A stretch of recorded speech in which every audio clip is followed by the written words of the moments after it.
Hello my dear friends, Anoop study zone में आपका स्वागत है। सामान्य विज्ञान यानी जो हमारा जनरल साइंस का प्रैक्टिस सेट है, इसे हम लोग कंटिन्यू करते हैं और आगे चलते हैं। आज के इस प्रैक्टिस सेट में हम लोग न्यूटन के गति के नियम से कुछ मोस्ट इंपॉर्टेंट प्रश्न देखेंगे और आपका रसायन विज्ञान, जीव विज्ञान से भी कुछ इंपॉर्टेंट प्रश्नों को हम लोग देखने वाले हैं। ठीक है, अभी तक आप लोगों ने अगर पिछले प्रैक्टिस सेट्स को नहीं देखा है तो आपको डिस्क्रिप्शन में लिंक मिल जाएगा, वहाँ से जा कर के आप वहाँ उसको आसानी से देख सकते हैं। ठीक है, ये आपके आरआरबी ग्रुप सी हो गया, आपका लेखपाल हो गया, ग्रुप डी हो गया, इसके अलावा जो आपका पुलिस हो गया, यूपीएसआई होगा, तो इन सभी एग्जामों में जिस भी एग्जाम में आपका साइंस पूछता है उसके लिए मोस्ट इंपॉर्टेंट है, क्योंकि ये सब कॉमन टॉपिक्स होते हैं। ठीक है, तो चलिए आज की क्लास हम लोग स्टार्ट करते हैं।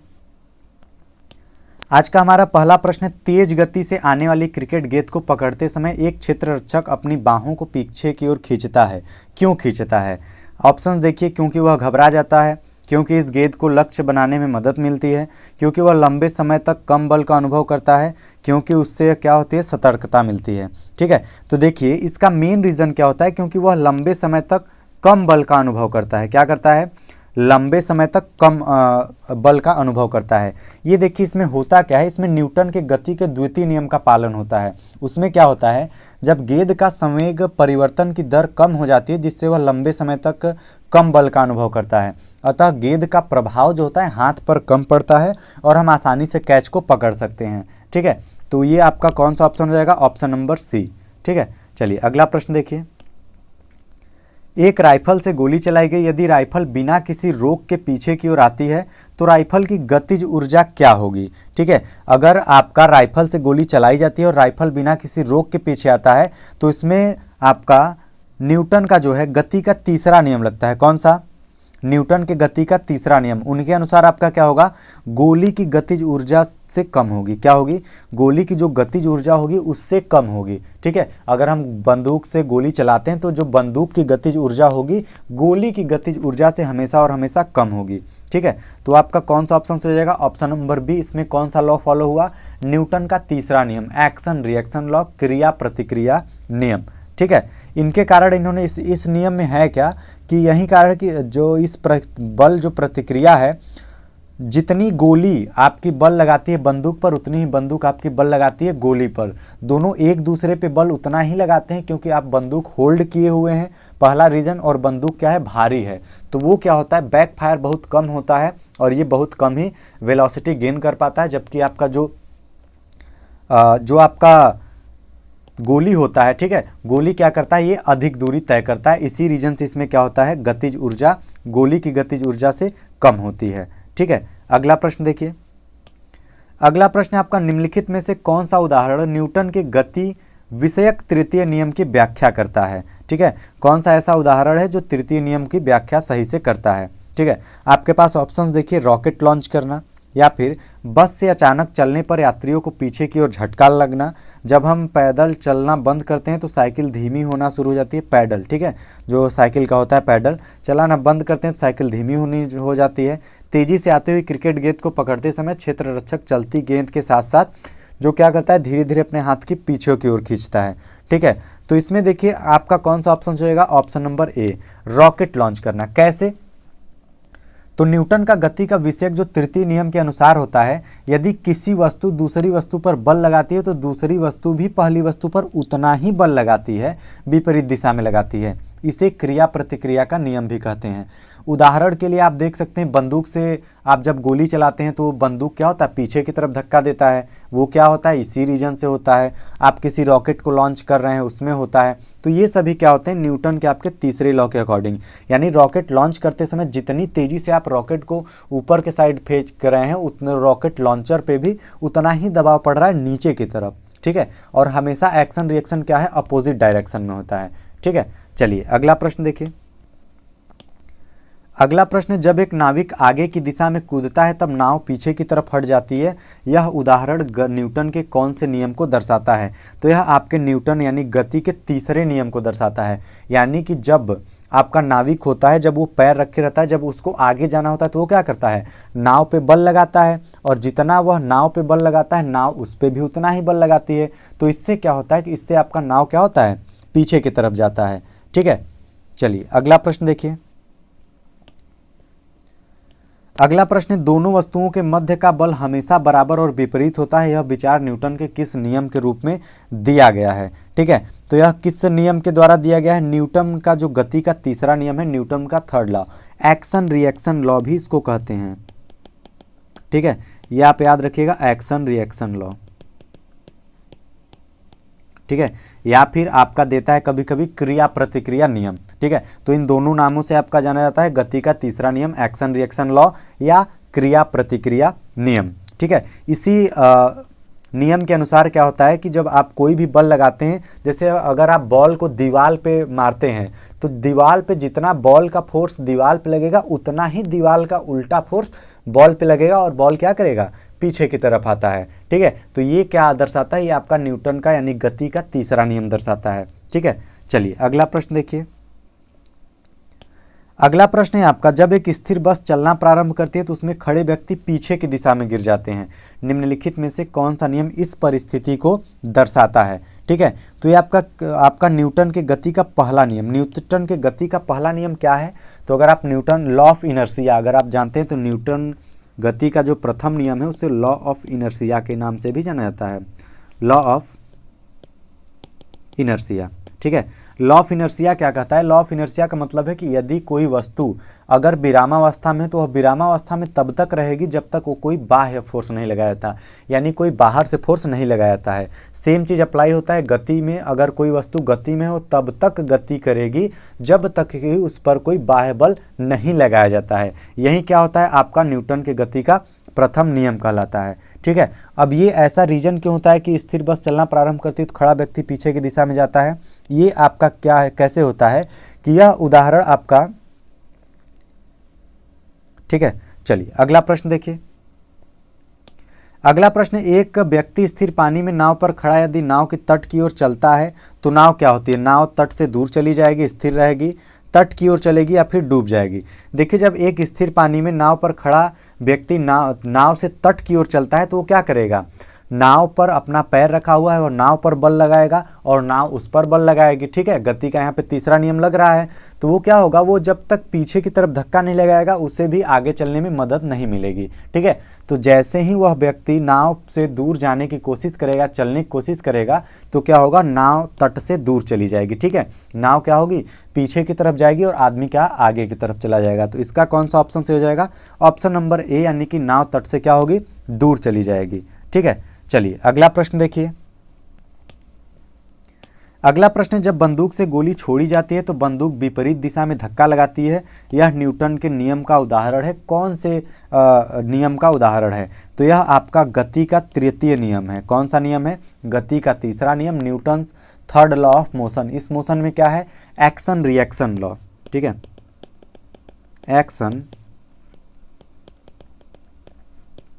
एक्शन रिएक्शन लॉ, जिसे आप क्रिया प्रतिक्रिया नियम कहते हैं। इसमें क्या होता है, अगर आप किसी भी वस्तु पर बल लगाते हैं तो उतना ही बल आपको अपोजिट दिशा में भी मिलता है। वो क्या होता है, आपका गति का तीसरा नियम कहता है। ठीक है, चलिए अगला प्रश्न देखिए।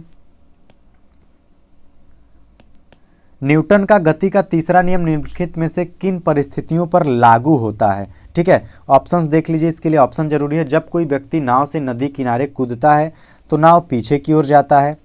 एक बस में खड़े यात्री पीछे की दिशा में गिरते हैं जब स्थिर बस अचानक चलती है। जब कोई व्यक्ति सीमेंट वाली फ्लोर पर गिरता है तो उसे चोट लगती है। तेजी से चलती क्रिकेट गेंद को पकड़ते समय एक क्षेत्ररक्षक अपने हाथों को पीछे की ओर खींचता है। तो देखिए, हम आपको सबब इसमें आपका दूसरा नियम लगेगा। ठीक है, अब बी ऑप्शन देखिए। बी ऑप्शन में क्या है, आप खड़े हैं यानी कि आप बिल्कुल रेस्ट में हैं, जब तक आपके बाह्य बल नहीं लगा तब तक आप क्या हो, स्थिर हैं। लेकिन बस जब अचानक से चलती है तब आप पीछे की तरफ आते हैं। तो इसमें आपका लॉ ऑफ इनर्शिया यानी पहला नियम लगा। आपका जो ऑप्शन नंबर ए है, ठीक है, यानी जो आपका गति का तीसरा नियम है, जब कोई व्यक्ति नाव से नदी के किनारे कूदता है तो नाव पीछे की ओर जाती है। ये आपका क्या दर्शाता है, एक्शन रिएक्शन लॉ, गति का तीसरा नियम यही दर्शाता है। ठीक है, चलिए अगला प्रश्न देखिए। हमारा अगला प्रश्न, निम्नलिखित में कौन सा न्यूटन की गति के तीसरे नियम का उदाहरण है? आपके पास ऑप्शन दिए हुए हैं, ऑप्शन देखना जरूरी है। तेजी से आती हुई क्रिकेट गेंद को पकड़ते समय क्षेत्ररक्षक गतिमान गेंद के साथ धीरे धीरे अपने हाथ को पीछे की ओर खींचता है। तो वो क्या करता है, उस वस्तु की या उस गेंद की वेलोसिटी कम करने की, संवेग कम करने की कोशिश करता है। तो ये आपका किस नियम में दिया है, न्यूटन का आपका जो सेकेंड लॉ है वो आपको देता है। जब हम पैडल चलाना बंद करते हैं तो साइकिल धीमी हो जाती है, ये भी आपका सेकेंड लॉ में है। जब एक बस अचानक चलती है तब यात्रियों को पीछे की ओर झटका लगता है, ये क्या है, लॉ ऑफ इनर्शिया यानी कि फर्स्ट है। इसके बाद रॉकेट लॉन्च करना, ये क्या है, यह न्यूटन की गति के तीसरे नियम को दर्शाता है। कैसे दर्शाता है, देखिए जब हम रॉकेट लॉन्च करते हैं तो जितना फोर्स आपके रॉकेट पे लगता है उतना ही फोर्स आपका क्या लगता है, रॉकेट लॉन्चर जो रॉकेट पैड होता है यानी जो नीचे रहता है उस पर भी लगता है। तो ये आपका कौन सा दर्शाता है, आपका रॉकेट लॉन्च करना गति के तीसरे नियम को दर्शाता है। कुछ और भी एग्जाम्पल हैं, जैसे जब आप बंदूक से गोली चलाते हैं तो जितना गोली पे बल लगता है उतना ही आपका बंदूक पे बल लगता है। अब बंदूक हालांकि आप होल्ड किए हुए हैं और बंदूक का वजन भी काफ़ी ज़्यादा है, तो इस वजह से क्या होता है, बंदूक क्या करता है, बस थोड़ा सा बैक फायर यानी रिकॉइल करता है, लेकिन क्या होता है, गोली अपना गतिज ऊर्जा में यानी गति करने लगती है। ठीक है, चलिए अगला प्रश्न देखिए। अगला प्रश्न दिया हुआ है, निम्नलिखित में से कौन सा एक भौतिक परिवर्तन है। ठीक है, तो इसमें हम लोग भौतिक और रासायनिक परिवर्तन से प्रश्न देख रहे हैं आपका रासायनिक विज्ञान में। सबसे पहला प्रश्न आपका है, निम्नलिखित में कौन सा एक भौतिक परिवर्तन है। आपके पास ऑप्शंस भी दिए हुए हैं, पानी का बर्फ में परिवर्तित होना, मानव में श्वसन, मानव में पाचन, दूध से दही बनना। ठीक है, तो इसमें से भौतिक परिवर्तन कौन सा है, पानी का बर्फ बनना। देखिए भौतिक परिवर्तन होता क्या है। ठीक है, भौतिक परिवर्तन के बारे में हम आपको पहले ही बता चुके हैं। ऐसे परिवर्तन जिनका भौतिक कारण के अलावा उनका परिवर्तन होता है और ये रिवर्सिबल होते हैं, यानी कि अगर आप दो चीज़ों को मिलाकर तीसरी चीज़ बनाते हैं तो वो फिर से क्या होगी, वो उन दोनों में अगर बदल जाती है तो आपका क्या कहलाएगा, भौतिक परिवर्तन। ठीक है, भौतिक स्थिति में परिवर्तन के कारण कोई भी परिवर्तन भौतिक परिवर्तन कहलाता है। जैसे पानी का बर्फ में परिवर्तन, पानी आपका बर्फ बन जाएगा, फिर से आप बर्फ को टेम्परेचर देंगे तो वो क्या होगा, गल करके पानी बन जाएगा। तो ये आपका एक रिवर्सिबल होता है, एक दूसरे में परिवर्तित होते रहते हैं। ठीक है, चलिए अगला प्रश्न देखिए। निम्न में कौन सा रासायनिक परिवर्तन का उदाहरण नहीं है, आपको बताना है। ठीक है, आपके पास ऑप्शन दिया है, शरीर में भोजन का पाचन। तो देखिए क्या शरीर में भोजन का पाचन होने के बाद वो शरीर में फिर से वो फूड कॉम्प्लेक्स पार्टिकल आ सकते हैं, नहीं आ सकते हैं। देखिए रासायनिक परिवर्तन क्या होता है, जब दो या दो से अधिक पदार्थ को मिलाकर एक नया पदार्थ बनाया जा सकता है और दोबारा से उस पदार्थ को वापस उसकी जो ओरिजिनल स्थिति थी उसमें अगर नहीं लाया जा सकता है तो वो क्या कहलाता है, आपका रासायनिक प्रतिक्रिया यानी रासायनिक परिवर्तन कहा जाता है। ठीक है, चलिए दूध का दही बनना, अगर आप दूध को जमा देते हैं वो दही बन जाता है तो क्या दही से वापस दूध बना सकते हैं, नहीं बना सकते हैं। तो ये कैसा होगा, ये भी आपका रासायनिक परिवर्तन होगा, ये भी आपका रासायनिक परिवर्तन होगा। लोहे में जंग लगना, अगर लोहे में जंग लग जाता है तो लोहे में जंग लगने के बाद क्या हो सकता है, क्या वो वापस से उस लोहा उसी टाइप का हो सकता है, नहीं हो सकता है। तो ये भी क्या होगा, ये रासायनिक परिवर्तन होगा। आपका देखिए जल का जल वाष्प में परिवर्तन होना, ये कैसा है, ये एक आपका भौतिक परिवर्तन है। कैसे, ये देखिए ये आपका भौतिक परिवर्तन कैसे, जल का जल वाष्प में परिवर्तित होना, यानी आपका जल वाष्प में परिवर्तित होता है। आप अगर वाष्प को फिर से ठंडा करेंगे तो वो किस में, जल में परिवर्तित हो जाएगा। ठीक है, तो इसकी अवस्था बदली जरूर, लेकिन फिर से उसको ओरिजिनल स्थिति में लाया जा सकता है, यानी रिवर्सिबल करा जा सकता है। तो ये आपका कैसा होगा, भौतिक परिवर्तन होगा। ठीक है, तो आपका ऑप्शन कौन सा सही हो जाएगा, ऑप्शन नंबर सी। चलिए अगला प्रश्न देखिए। निम्नलिखित में कौन सा विकल्प आपका जो है रासायनिक परिवर्तन है, यहाँ पे बताना है आपका कौन सा रासायनिक परिवर्तन है। दूध का दही में परिवर्तित होना, तो देखिए आपको पहला ही ऑप्शन मिल गया कि आपका दूध का दही में परिवर्तित होना क्या होगा, आपका रासायनिक परिवर्तन होगा। क्यों होगा, क्योंकि दूध से दही में परिवर्तन एक इरिवर्सिबल प्रोसेस है। ये क्या होता है, मतलब कि अगर एक आपका स्टेज से यानी एक तरीके से कह सकते हैं एक अवस्था से दूसरी अवस्था में बदला जाता है, फिर दोबारा उसको उस पुरानी अवस्था में नहीं लाया जा सकता। ये आपका किसके अंतर्गत आता है, रासायनिक परिवर्तन के। दूध से दही जमा देंगे, क्या दही से आप दोबारा दूध बना सकते हैं, नहीं बना सकते हैं। तो आपका ऑप्शन कौन सा सही हो जाएगा, ऑप्शन नंबर ए सही हो जाएगा। चलिए अगला प्रश्न देखिए, निम्नलिखित में कौन सा एक भौतिक परिवर्तन है, आपको इसमें से बताना है कौन सा विकल्प एक भौतिक परिवर्तन है। ठीक है, आपके ऑप्शंस दिए हुए अंगूर का किण्वित होना, फलों का पकना, बर्फ का पिघलना या फिर दूध से दही जमना। ठीक है, तो आपका देखिए जो बर्फ का पिघलना है, ठीक है, बर्फ का पिघलना क्या दर्शाता है, आपका भौतिक परिवर्तन दर्शाता है। क्या दर्शाता है, भौतिक परिवर्तन। बाकी ऑप्शंस भी आप देख लीजिए, तो बाकी ऑप्शंस अगर आप देखेंगे, अंगूर किण्वित होना यानी कि अंगूर का सड़ना, क्या अंगूर सड़ने के बाद वापस से उस अंगूर अपने ओरिजिनल स्थिति में आ सकता है? नहीं आ सकता है। ठीक है, तो ये आपका कैसा परिवर्तन हो गया? आपका रासायनिक परिवर्तन हो गया। ठीक है, इसके बाद वाला ऑप्शन देखिए, फलों का पकना। क्या फल अगर पक जाते हैं तो फिर से वो कच्चा वाले अवस्थिति में आ जा सकते हैं? बिल्कुल नहीं जा सकते, उसमें कुछ रासायनिक परिवर्तन होने के बाद वो फिर से उसमें नहीं जा सकते। तो ये किस प्रकार का होगा? ये भी आपका रासायनिक परिवर्तन ही होगा। ठीक है, चलिए चौथा देख लीजिए, दूध से दही जमना। क्या दही जमने के बाद आप उसको दूध में परिवर्तित कर सकते हैं? नहीं कर सकते हैं, तो ये भी आपका क्या हो जाएगा? रासायनिक परिवर्तन। ठीक है, चलिए अगला प्रश्न देखिए। अगला प्रश्न है, कौन सा नियम कहता है कि रासायनिक अभिक्रिया में द्रव्यमान को न तो उत्पन्न किया जा सकता है और न ही नष्ट किया जा सकता है? ठीक है, तो ये हम लोग पढ़े थे, किसमें पढ़े थे? आपका द्रव्यमान संरक्षण का नियम। ठीक है, द्रव्यमान संरक्षण नियम आपको क्या बताता है कि ये पहले तो दिया किसने था? तो ये फ्रांसीसी एक थे रसायनज्ञ एंटोना। ठीक है, किन्होंने दिया था? एंटोना ने। जो आपका द्रव्यमान संरक्षण नियम है, किन्होंने? फ्रांसीसी आपके वैज्ञानिक थे, एक तरीके से कह सकते हैं आपके रसायनज्ञ थे, वो आपके एंटोना थे। उन्होंने द्रव्यमान का संरक्षण नियम दिया था और बताया था कि द्रव्यमान संरक्षण के नियम के अनुसार किसी भी पदार्थ में अगर रासायनिक परिवर्तन हो रहा है, यानी अगर वो दूध से दही में परिवर्तित हो रहा है, तो उसमें क्या होता है? न द्रव्य को न तो नष्ट किया जा सकता है, न ही उत्पन्न किया जा सकता है। ठीक है, अर्थात इनका कहने का मतलब था कि अगर एक रासायनिक अभिक्रिया है, उसमें उत्पादों का द्रव्यमान जो होता है अभिकारकों के उत्पादन के बराबर होता है। यानी अगर A प्लस B को हम मिला रहे हैं तो ये C के बराबर ही होगा। ठीक है, A और B का जितना द्रव्यमान होगा वो C अपना उसमें अकेले होगा। ये कहीं भी रासायनिक अभिक्रिया में नष्ट नहीं होगा या फिर उत्पन्न कुछ भी नया नहीं होगा। ठीक है, चलिए अगला प्रश्न देखिए। संतुलित रासायनिक समीकरण किसके अनुरूप होता है? जो आपका संतुलित रासायनिक समीकरण होता है किसके अनुरूप होता है? तो ये आपका द्रव्यमान संरक्षण के नियम के अनुरूप होता है। किसके अनुरूप होता है? द्रव्यमान संरक्षण के नियम के अनुरूप। ठीक है, चलिए अगला प्रश्न देखिए। इसके बाद है, एक रासायनिक अभिक्रिया के दौरान अभिक्रियाओं और उत्पादों के द्रव्यमानों का योग जो होता है अपरिवर्तित रहता है।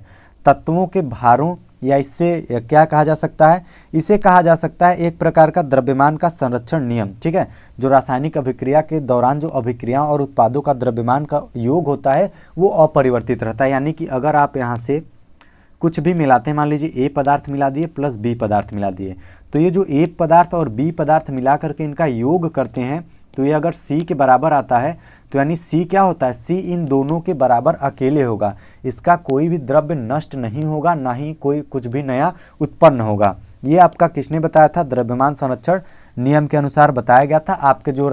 आपके एक फ्रांसीसी एक आपके रसायनज्ञ थे एंटोना। ठीक है, एंटोना लवोइसिए इनका पूरा नाम था। तो एंटोना ने ही ये भौतिक जो आपका द्रव्यमान संरक्षण का सिद्धांत था दिया था। ठीक है, चलिए अगला प्रश्न है, निम्नलिखित वैज्ञानिकों में से किसने स्थिर अनुपात के नियम को प्रतिपादित किया था? ठीक है, तो जो स्थिर अनुपात का नियम था उसे दिया था जोसेफ प्रोस्ट ने। ठीक है, जोसेफ प्रोस्ट ने स्थिर अनुपात यानी कि जो निश्चित अनुपात के नियम का प्रतिपादन किया था। अब इस जो आपका स्थिर अनुपात का नियम है वो क्या कहता है? इस नियम के अनुसार प्रत्येक रासायनिक जो यौगिक होते हैं उसके अवयवी द्रव्यमान के अनुसार सदैव एक निश्चित अनुपात में पाए जाते हैं, चाहे वह यौगिक किसी भी विधि से प्राप्त किया गया है।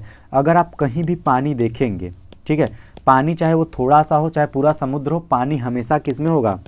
H2O, यानी H और O का रेशियो कितना होगा? 2:1 में ही हमेशा पाया जाएगा, चाहे उसका एक कण हो, चाहे हजारों लाखों कण हो, चाहे पूरा समुद्र हो। ठीक है, तो यही क्या कहलाता है? आपका स्थिर अनुपात कहलाता है। इसे किसने दिया था? जोसेफ प्रोस्ट ने। ठीक है, ये अनुपात का नियम। ठीक है, चलिए अगला प्रश्न देखिए।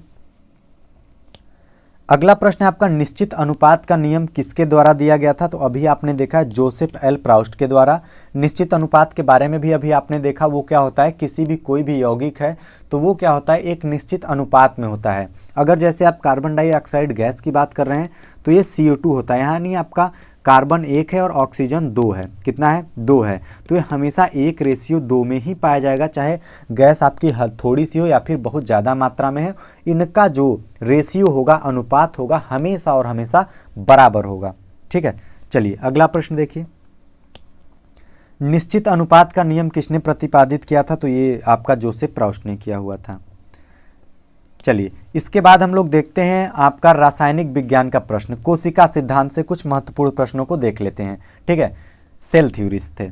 तो पहला प्रश्न देखते हैं, निम्नलिखित में से अर्धसूत्रण के लिए कौन सा कथन सत्य नहीं है? अर्धसूत्रण के लिए, ठीक है।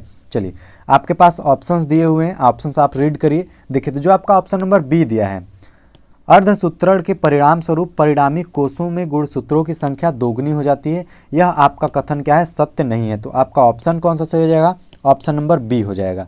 ठीक है, चलिए अगला प्रश्न देखिए। अगला प्रश्न है आपका, किस कोशिकांग को कोशिका का मास्टर कहा जाता है? ठीक है, कौन सा कोशिका का एक ऐसा अंग होता है जिसे कोशिका का मास्टर कहा जाता है? तो देखिए जो आपका नाभिक होता है, न्यूक्लियाई होता है, उसे क्या कहा जाता है?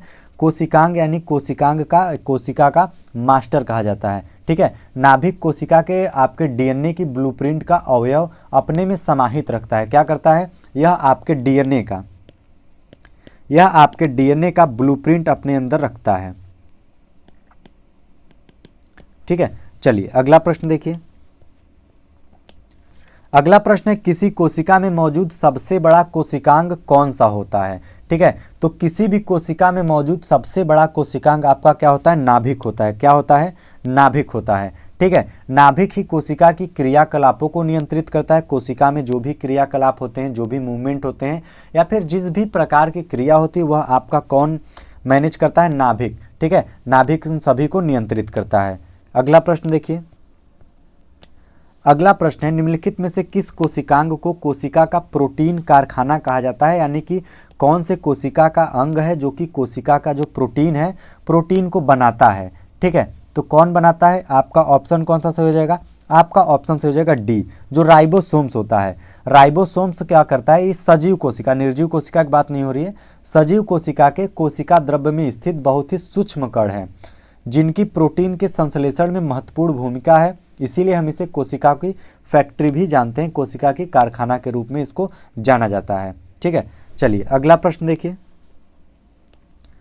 निम्नलिखित में कौन सा कोशिकांग केवल पशु कोशिका में पाया जाता है? कौन सा ऐसा कोशिका अंग है जो कि केवल आपका पशु के आपकी कोशिकांग में पाया जाता है? ठीक है, तो ये आपका जो लाइसोसोम होता है, क्या हो? लाइसोसोम। लाइसोसोम देखिए क्या होता है, लाइसोसोम केवल जंतुओं में पाया जाता है और इसकी खोज 1955 में हुई थी। कब हुई थी?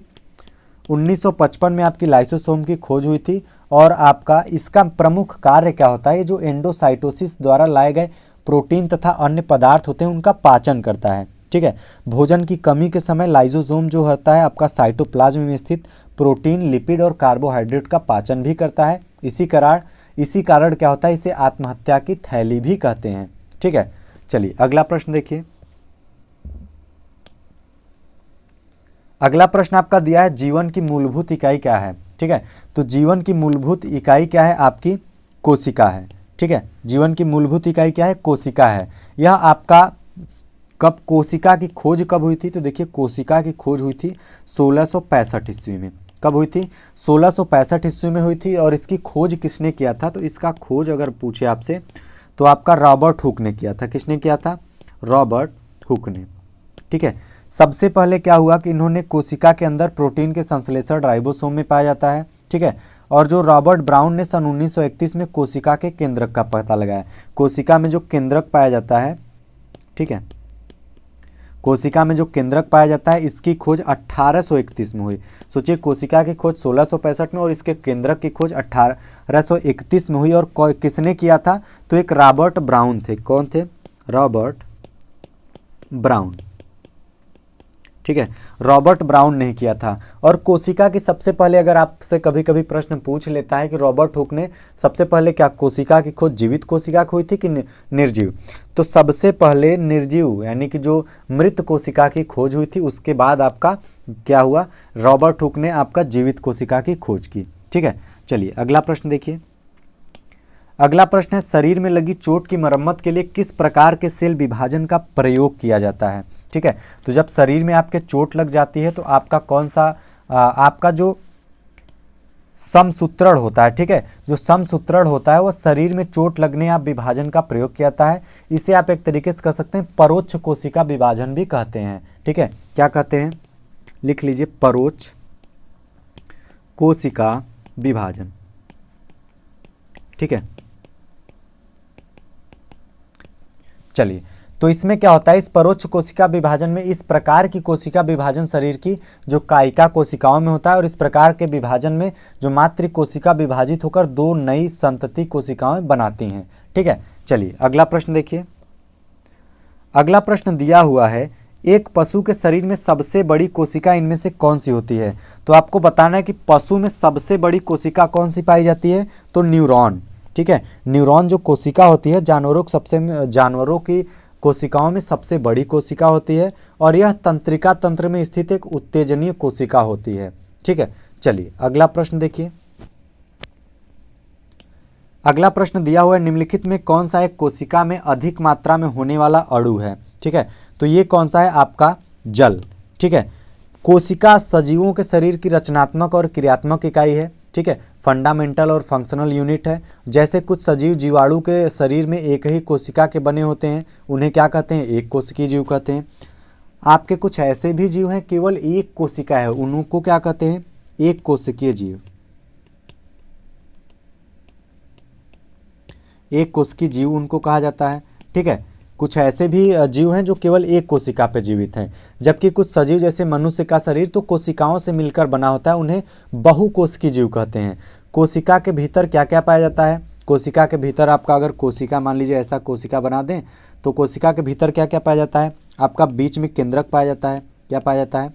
केंद्रक पाया जाता है। इसके बाद आपका क्या पाया जाता है? इसमें आपका जीव द्रव्य पाया जाता है, गोल्जिकाय पाया जाता है। ठीक है, राइबोसोम पाया जाता है, सेंट्रोसोम पाया जाता है, लवक पाया जाता है, अंतरद्रव्य जलिका पाया जाता है। तो ये सारी चीज़ें इसमें क्या होती है, पाई जाती हैं। अब इसमें आप देख लेते हैं कि इसमें जल, प्रोटीन और इन सब की मात्रा कितनी होती है। तो जो जीव में, ठीक है, जीव द्रव्य में जल की मात्रा लगभग 80% होती है। जल कितना होता है? जीव द्रव्य में आपका जल 80% होता है। प्रोटीन कितना होता है?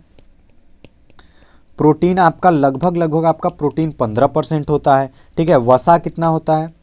तो अगर वसा की बात करें तो वसा भी आपका लगभग 3% होता है। कार्बोहाइड्रेट कितना होता है? कार्बोहाइड्रेट आपका कितना होता है? कार्बोहाइड्रेट आपका 1% होता है। और इसमें लवण जो पाया जाता है, लवण कितना होता है? ये भी आपका लगभग 1% पाया जाता है। ठीक है, तो ये सबसे अधिक मात्रा में क्या पाया जाता है? जल पाया जाता है 80%। ठीक, चलिए अगला प्रश्न देखिए। अगला प्रश्न है, कोशिका सिद्धांत निम्नलिखित में किस पर लागू नहीं होता है? ठीक है, तो जो कोशिका सिद्धांत होता है वो आपका विषाणुओं पर लागू नहीं होता है। देखिए, स्लाइडेन और स्वान जो दोनों संयुक्त रूप से कोशिका सिद्धांत को प्रतिपादित किए हैं, यद्यपि क्या होता है कि इनका सिद्धांत बताने में असफल रहे कि नई कोशिकाओं का निर्माण कैसे होता है। ठीक है, चलिए, तो आपका जो कोशिका सिद्धांत होता है वो विषाणुओं पर लागू नहीं होता है। ठीक है, चलिए, तो आज के लिए बस इतना ही। अगर आपको क्लास अच्छा लगा तो लाइक करें, कमेंट करें, शेयर करें। अभी तक आप लोगों ने चैनल को यदि सब्सक्राइब नहीं किया तो चैनल को सब्सक्राइब जरूर कर लें। ऐसे ही और वीडियोस को पाने के लिए चैनल को सब्सक्राइब जरूर करिएगा। मिलते हैं आपसे अगले वीडियो में, तब तक के लिए धन्यवाद।